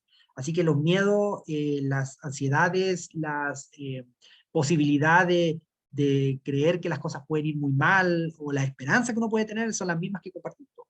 Hay días en que me levanto de buenas pensando que esto va a ser muy bueno, y otros días que pienso que en realidad las cosas están peor de lo que podrían estar. Y que quizás esto fracase rotundamente, ¿no? Me refiero al proceso constituyente. Bien, y entonces lo que yo les pido, ¿no? O sea, como consejo, no les pido, sino que les daría un consejo, es que, como les mencioné en su momento, es bueno también saber descreer, ¿bien? Creer y defender lo que uno piensa con argumentos, con convicción, con vehemencia, ¿bien? Pero también aprender a descreer, ¿no? Porque cuando uno delibera con otras personas, lo que tiene que hacer y otras personas es asumir que las personas no somos iguales, que otras personas creen cosas distintas a nosotros, ¿bien? Y que nosotros no podemos estar en un pedestal moral pensando que somos mejores siempre, ¿bien? Y esto es súper importante saberlo, es una actitud cívica que es muy importante mantener cuando uno delibera y toma decisiones con otras personas, ¿bien? Ojalá que de alguna manera tanto los constituyentes como no tanto los constituyentes, sino que también la sociedad en este momento entienda esto, ¿no? Hay que de alguna manera, no es el kumbaya, no nos vamos a abrazar todos y vamos a cantar porque, para que termine, no haya guerra en el mundo y que la paz del mundo, eso no existe, ¿no? Tenemos diferencias y a veces las diferencias son radicales y vale la pena, en fin, enfrentarse por ellas, ¿no? Pero al mismo tiempo sí que hay que tener una apertura para poder saber persuadir y también saber dejarse persuadir, ¿bien? Eso. Gracias y que estén muy bien. Me despido de todas y todos y que tengan un lindo fin de semana, ¿bien? Chao. Muchas gracias, profesor. Nos vemos mañana a las 11:30, hora Chile continental. Recuerden revisar bien el horario porque en Chile cambiamos de hora la semana pasada. Así que nos vemos mañana.